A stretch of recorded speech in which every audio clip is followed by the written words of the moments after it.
Product Stacks is brought to you by Storyblok, one of the world's fastest growing headless CMSs. A headless CMS like Storyblok separates the back end from the front end. By moving to an API-based CMS like Storyblok, you can publish your content to any front end, whether that's your marketing website or directly inside your product. Developers love Storyblok because they can use it with any front-end framework they prefer and create components that can be reused anywhere as content blocks, cutting development time in half. Content teams are excited about the discussions feature built directly into Storyblok's visual editor. No more Slack or email threads to discuss content changes. Join 86,000 developers plus companies like Harvard Business School, Adidas, Netflix, Oatly, and Pizza Hut who all use Storyblok by trying a free demo at storyblok.com/department of product. Go to storyblok.com/department of product. That's Storyblok with a K at the end /department of product. Joining us today is Camilla Fisco from Uber, and Camilla is a product manager working on the platforms team. So thanks very much for joining us, Camilla. Lovely to have you with us. So thanks for inviting me. I hope you enjoy it today. Yeah, definitely. I mean, we talked a little bit beforehand, but you were saying, given that you work on platforms, sometimes that area of product management doesn't always get the kind of exposure that perhaps it should and perhaps it deserves. So we're looking forward to seeing how a different type of product management can work and the types of tools that you would use. So with that, do you want to give us a bit of a background as to who you are and the types of products that you work on? Yeah.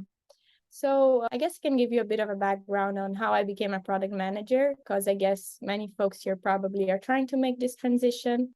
So my road wasn't very straightforward. I had a bit of a winding road. I graduated in economics, then went to business school, and my very first job was in the perfume industry.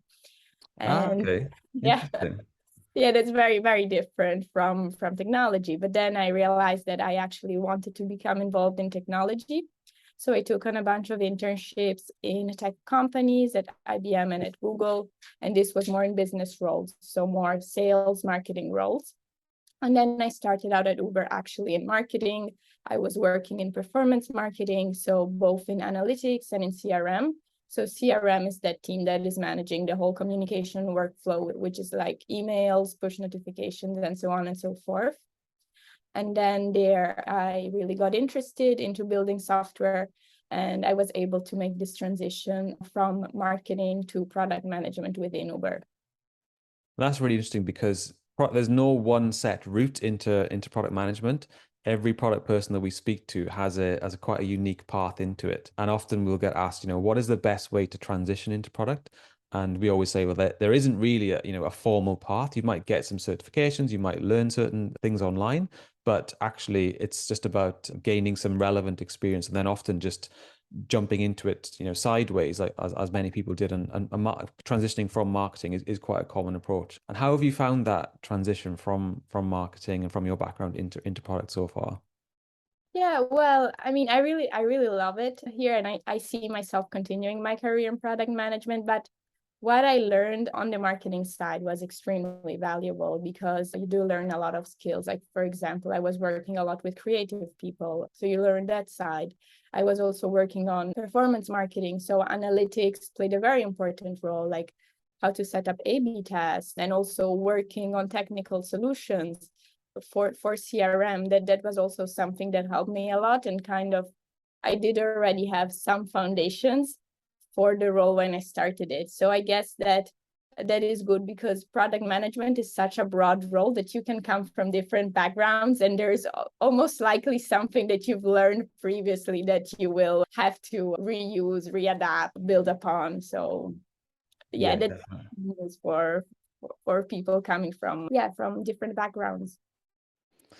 Very nice. Yeah, it's definitely, and it's one of those areas where you could never really stop learning about it as well, because it's such a complex mix of business, technology, design, strategy, marketing. Like you feel like you're constantly trying to keep up with all the latest trends. You never feel like you're fully there yet, which is one of the reasons why we wanted to do this series, which is to help other product managers understand how product managers like yourself are doing product. So with that, shall we Before we delve into your product stack, shall we take a look at some of the high level ways in which you do product in your team? The three areas that we thought we could use to kind of set the context were around roadmap and strategy, your team setup, and then also software development process. So if we start with roadmap and strategy, how do you typically decide what goes on your roadmap, and how do you decide things like, target audience and other strategic decisions like that? Yeah, so I guess like target audience is a bit easier for us because it depends on which team you're in. So in my case, I'm working in the Adtech team.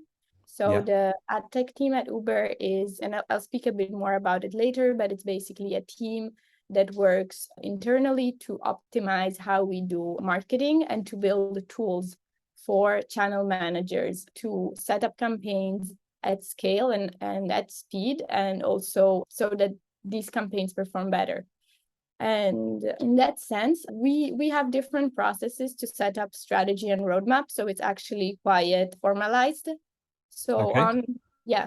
on the strategy piece, we have usually group into working groups. So in my working group, it will be PMs that are kind of leading the discussions, but then there are engineers, there are data scientists, there are channel managers.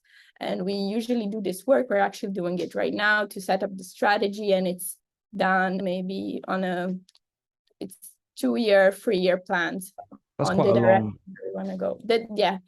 That is just kind of like the direction where we want to go as a team. But then the roadmap, that's actually much shorter. So then what are actually the initiatives that we're taking on? We decide every 6 months. Now, of course, like sometimes there are some tweaks to the roadmap because, for example, of working in Adtech, we are also dependent on what is happening on third parties, like on Google Ads or on Facebook ads. So we do need to also adjust sometimes our roadmap based on that. Yeah, that makes sense. That makes sense. And who's typically like involved in that process of deciding what goes on the roadmap? So usually I would say like it's both tops down and bottoms up. So Yeah. top down, it's a bit like the leadership team. They might have some strategic priorities in mind. And then bottoms up, it's our users. So it's the channel managers. Okay. So I do spend a lot of time doing user interviews with them, which I mean, that is one good thing about being an internal PM is that it's much easier to speak to users. Yes. Uh, yeah, but then of course, I mean, there's also a type of work that it's neither coming top down nor bottoms up, but are opportunities that we identify within the product team or within the engineering team of things where we think that we should put emphasis on because they can really bring business value. Okay, perfect. And moving on to your team setup, what does a team typically look like for someone working in the platform team? Yeah, so we do have an engineering lead and a product manager, and then we have around, let's say, other 6 engineers. On the design is not actually so important as a platform team because we do build internal products, so it's a bit of a less important component, but data science plays a much more important role as we build a lot of algorithm to optimize how, for example, how we spend, how we bid on marketing campaigns, or how we set up geographic targeting on marketing campaigns. And so algorithms play a very important role in my team. And this is why data science is important here. And do you work in like a squad setup? So would the data scientist, I know you mentioned you also have like was it 6 engineers as well? Yeah. Would that be what comprises a single team? No, actually, we're all separate teams. Ah, So okay. we work in a squad where we're separate teams, and we are working on a project by project basis. But I think this is to keep the flexibility of allocating resources into different areas. Yeah, that's interesting. So if you needed to, if there was a time where you needed to use a data scientist or a UX or a designer, would you then almost have to bid for their time? Is that how it works? I wouldn't say we would have to. In some way, yes, but not really, because we are doing the roadmap and the planning process together. Yeah. Okay. So if there is a certain initiative that we want to take on, we will allocate time, make sure that each team member has time dedicated to it. Okay, fair enough.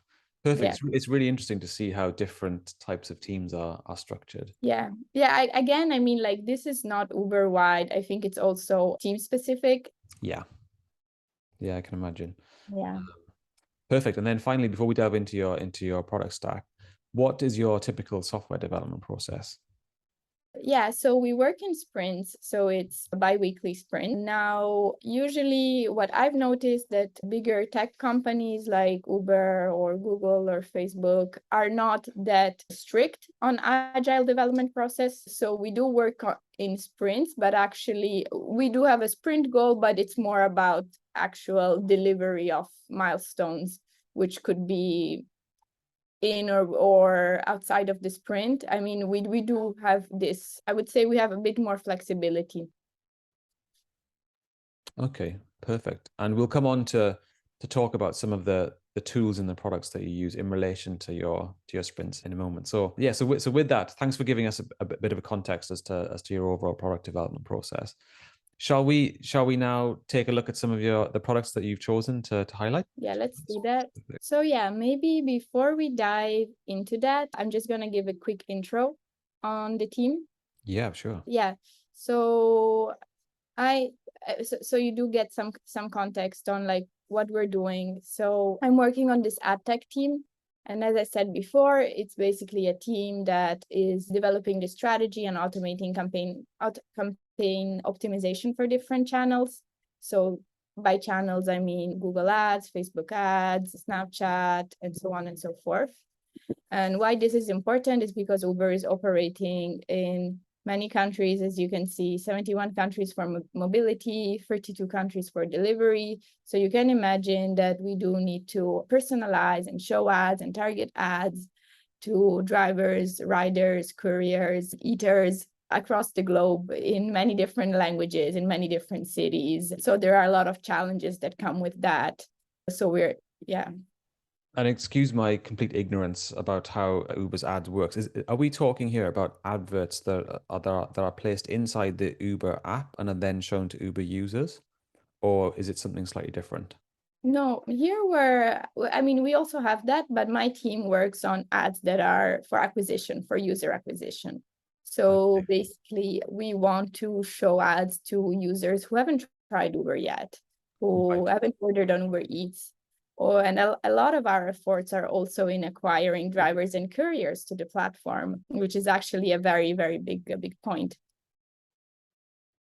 Okay, interesting. So you're working quite closely with the marketing team to kind of figure out which ad campaigns should run to attract users to Uber. Exactly. Yes, exactly. So the tools we are building are, for example, we work a lot with APIs, but it's tools for the Uber channel managers. So it could be to automate a certain operations instead of it taking it 5 hours, it can just take 5 minutes thanks to our tool. Or it could also be data techniques, machine learning models, algorithm to optimize the spend and the return on investment of the ads systems, to improve the targeting of users. I mean, of course, with a privacy first approach in mind, because this has been a big topic in advertising in the past couple of years. Other things could be detecting ad fraud or also build versus buy decisions. So should we, for example, use a third party for advertising or for doing certain ad operations, or should we build it internally? That's also part of my role to decide that. And the Uber channel managers, would you say that they're typically your core set of users?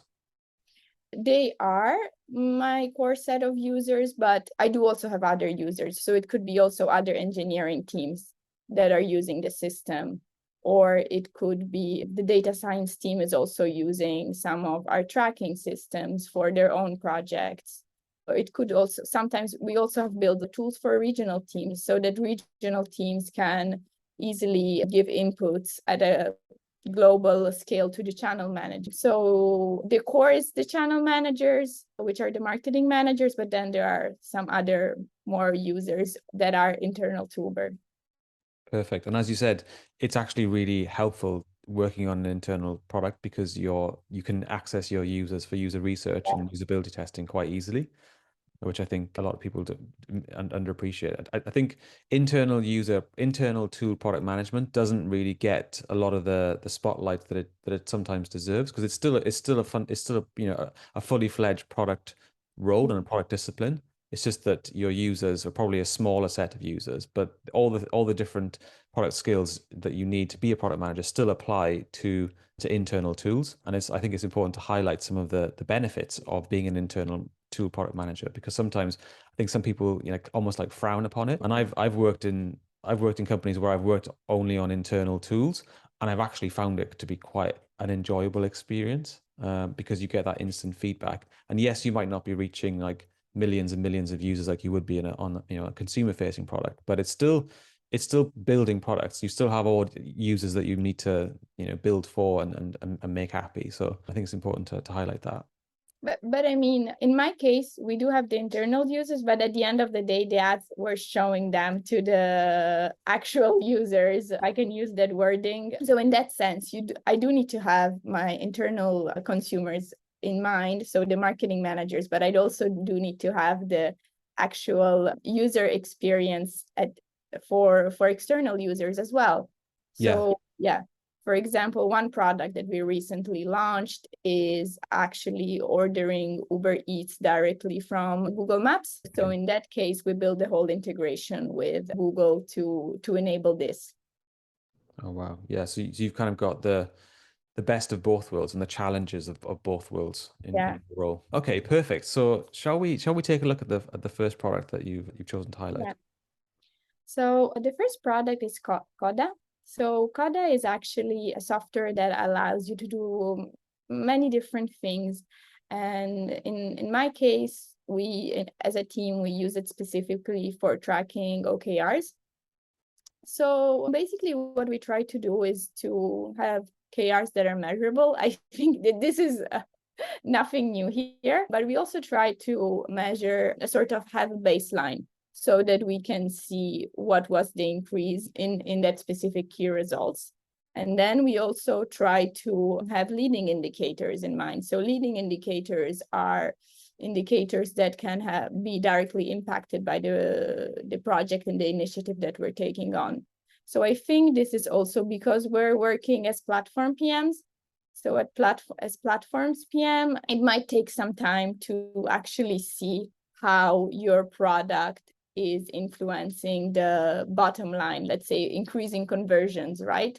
It might take you maybe three months to build it, and then it might take like other 3 months to actually see how conversions are improving because of that. So we usually try to have leading indicators. And I mean, we can go into the Coda template here. So for example, one thing that I'm working on, I mean, these are just some examples. It's not the actual OKRs I have, but no worries. So for example, one project I'm working on is automating the campaign creation flow.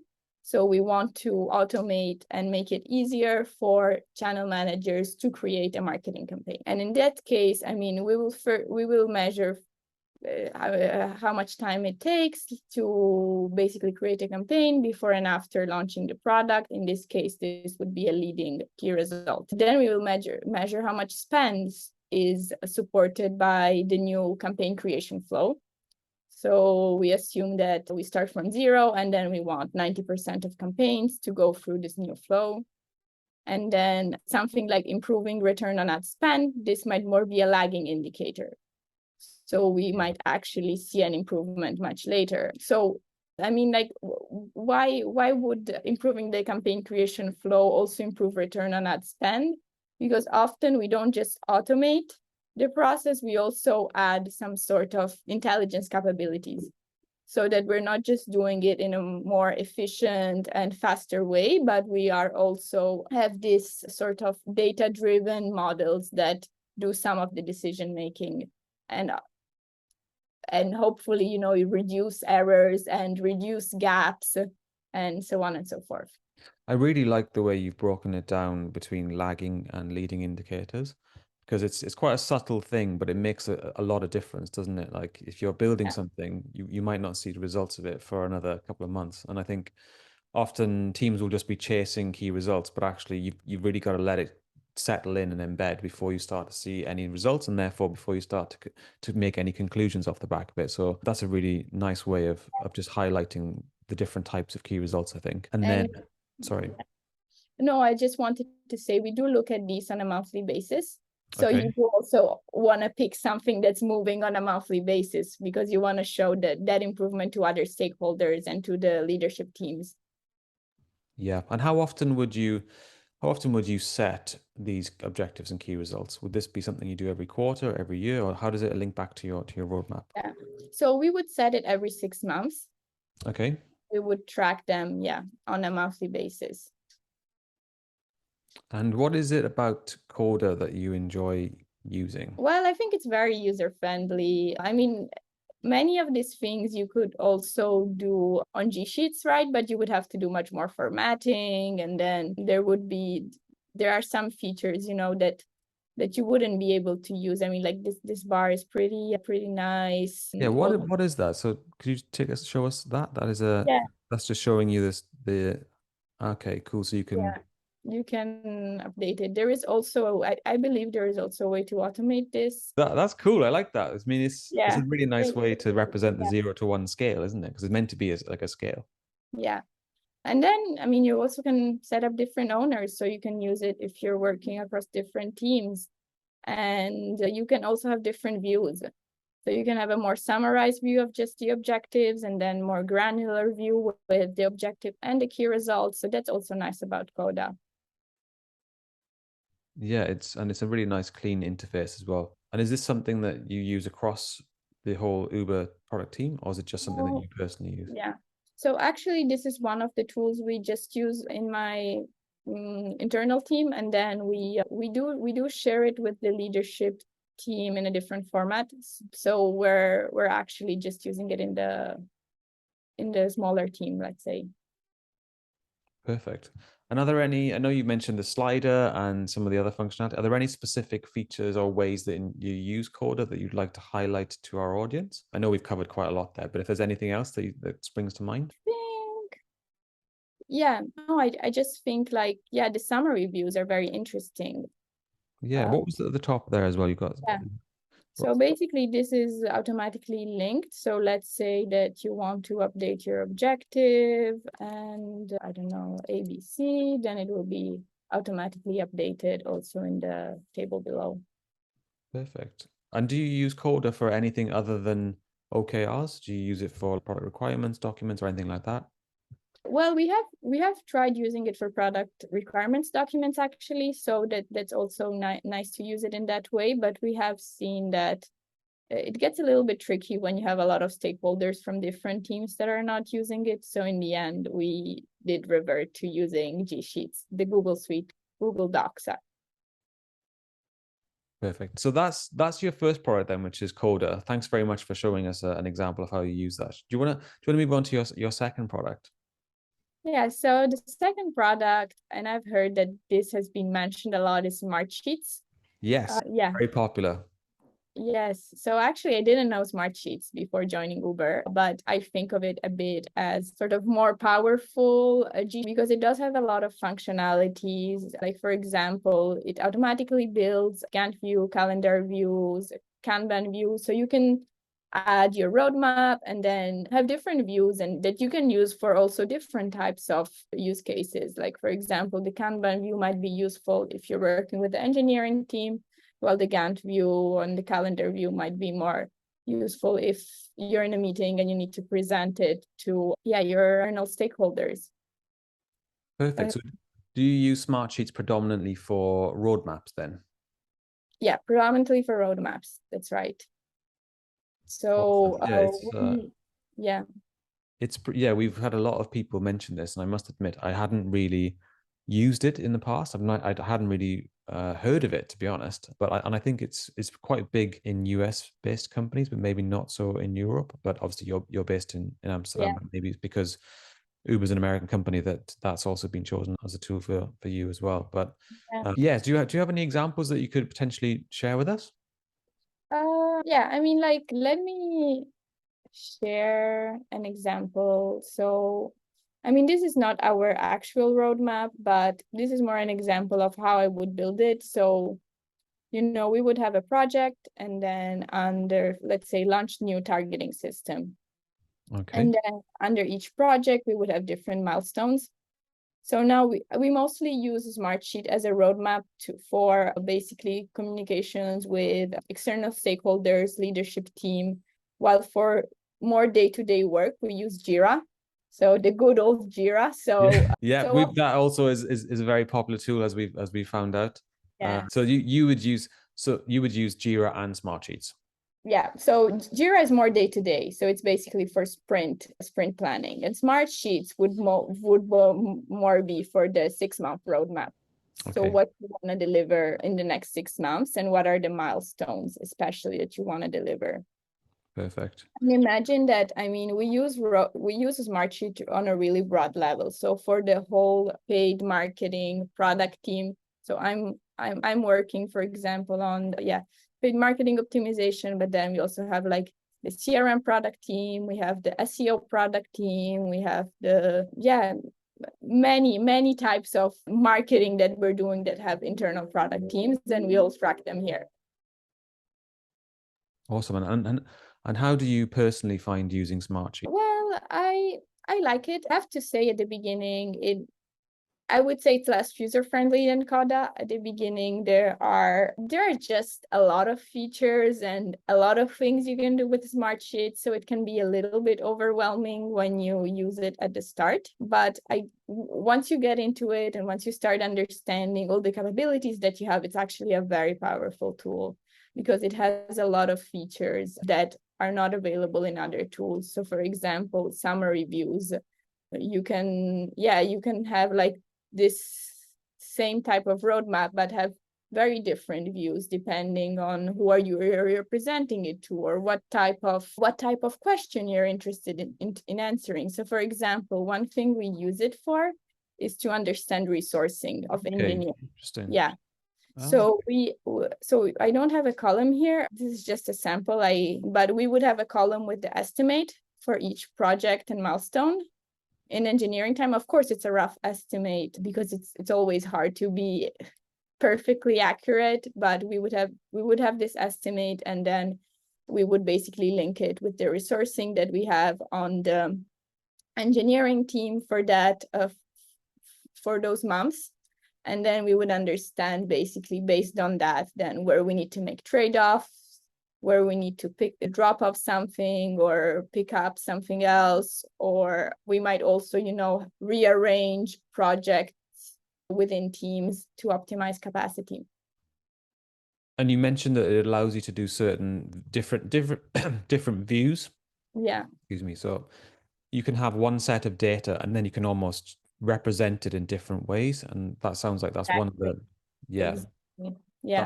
that's one of the reasons why you like this tool so much. Exactly. It's a bit like a pivot table, but I would say with more features. Awesome. I know other tools like Airtable allow you to do the similar thing where you can take one set of data and then you can like splice it in different ways and represent it as a Gantt chart or as a form even sometimes, and all different types of things. So this definitely seems like the direction of travel for data management and presentation, because I can imagine this when you're presenting something, as you say, you want to tailor the information into certain different formats depending on who the audience is. So I can imagine how this is really helpful. You also mentioned as well there that you do estimations, and I think this is one of the areas where our audience always finds interesting, which is, how do you typically estimate things in your team? Do you do like t-shirt sizes? Do you do Fibonacci numbers? Like how would you typically estimate a chunk of work? Yeah, so we have been trying different approaches. So we have been trying t-shirt sizes for a while, but then we thought it was a bit too broad. So now we are actually trying to estimate it in terms of man-month. So that's how we do it. Yeah, and we usually try to have sort of around like 50% of work to be product work. And then, so time of the engineers allocated to product work, then around 30% on engineering work, and the remaining 20% are more on-call issues or more miscellaneous types of tasks. And how accurate are your estimates typically? Well, I mean, I think at the beginning when we were doing estimates, like at least what I've noticed is that when you speak with the engineering team, they are sometimes tend to be a bit more optimistic on how much time it would actually take to deliver Right. a certain thing. But I think what I've learned is to always have that buffer time, because usually there are a lot of things that come up. Perfect. Thanks very much for showing us your example of Smartsheets. That's been really, really helpful, I think, and I think our audience will find that really helpful. Shall we move on to your final product? And then the last one. So I guess this is something I wanted to have here. Okay. I mean, this is just a 101 agenda doc that you can use like with your manager or with other important stakeholders that you sync on a weekly basis. So I just wanted to have this here because I know this is a long, serious podcast. So I thought you would have a lot of PRDs and a lot of roadmaps and a lot of product plans. But I thought this would maybe be something a bit different. Yeah, definitely. Yeah, so this is just basically, I think, like sometimes we tend to underestimate, like, 101's doc, or we just have action items in it. And I have seen this template actually in a product management community. So this is not from me. I saw it in this community and I really liked it. And I've actually used it with my manager. And then he asked everyone else in the team to be using this template. So yeah. Okay, awesome. Do you want to quickly talk? Do you want to talk us through it and just I can see there's different headings. Yeah, Oh, so I mean, this is this business score. I'm actually not really using this part, but I think it is interesting. I mean, mostly, sometimes you might have too much on your plate and you want to surface that. okay. Yeah. Okay, so that's like you would say to your boss how busy you are and mark Yeah. yourself out of 10. Okay. I mean, You would never say you're not busy though. I you don't would know. never, I mean, Maybe in you my would. case, it doesn't happen. But yeah, I think this is more of an optional thing. I think it could be nice, but I personally am not using it too much. Okay. But yeah, I do use the other sections a lot. So I think the first section, just project updates, if the milestones are on track, or if something is high risk or blocked. So this is a bit of a kind of like temperature check on how Yeah. the project is advancing. And I mean, there could be other ways to do it. You could also link to the Jira board or something else, but sometimes it's easier to write it down even for yourself. Yeah, definitely. And then, I mean, like priorities for the upcoming tasks, you might have like some priorities you want to share externally, then other types of updates. So might be like you have a resourcing issue or some sort of new requirement that just came up from a user, or anything else, even related to your day-to-day payroll business trip. And then, I mean, I think this is more of a quarterly thing, like in terms of career discussion, to also make sure that you have the time to do that. So at Uber, we usually have a career discussion. It's on a monthly basis. And we do have for product managers, we do have a set of product management principles based on level. And usually, you do get feedback from your stakeholders, but from your managers on how you're doing on all these different components. Perfect. I think this will be really, really helpful for our community as well. I think it's important to like structure your feedback sessions. And oftentimes you kind of just expect the manager to just decide what the structure should be. But this way, the person reporting into the manager can say, well, actually, this is how I'd like to structure my one-to-ones with you. So I think this almost like empowers the people who are being managed to be able to say, here's how I'd like to structure our one-to-ones as well. And Uber pushes you a lot to be proactive in this sense. So you should be the one that's, setting up the agenda doc, or like asking for the career conversation. So in that sense, this is something I was also not expecting at the beginning of my career. I thought, it would be your manager that's kind of feeding you, but actually it's a bit the opposite. I like So it. It's nice because it empowers you, but it also means that you can be proactive, and it encourages that mindset of being like, okay, well, come to me with solutions, come to me with problems, exactly. but also suggestions on how we can improve not just how you work, but also your career as well. So this is quite a nice template, which hopefully people will find very useful as well. And I noticed that your you're using Notion for the template, and is that something that you typically use in your role, Notion? No, we do only use Google Docs. So Okay, the reason is, yeah, security reasons. fine. Yeah. Perfect. Yeah, I think that's really, really helpful. Thanks very much for sharing that final template with us. I hope you liked it. I hope it's helpful for folks listening in. Yeah, definitely. Absolutely. And so aside from the three products that we've covered, are there any other tools that you use personally on a day-to-day basis that you think, oh, do you know what? I couldn't live without this, and I really think our audience would find it useful. So some people would use like productivity tools. I know you're using Notion here, but some people would use like Todoist and things like that to manage their life, and all kinds of different random tools for calendar management. So are there any tools that spring to mind that you'd like to just give a shout out to as things that you couldn't live without? Well, I guess pen and paper. I do have Shout my out to the pen and my paper. notebook, so my yeah. Okay, that's a good one. That's a great one. Why not? What would you use that for? Would you use like how would you use pen and paper? Well, I think, to think, to brainstorm, to lay out your thoughts, at least like initially, or also to take notes within meetings. I do like doing it, yeah, on pen and paper or to-do lists as well. And then kind Yeah. of like reorganize my thoughts and put them, on the internet online. Yeah, Yeah. perfect. Good. That's a great recommendation, I think. Good old pen and paper.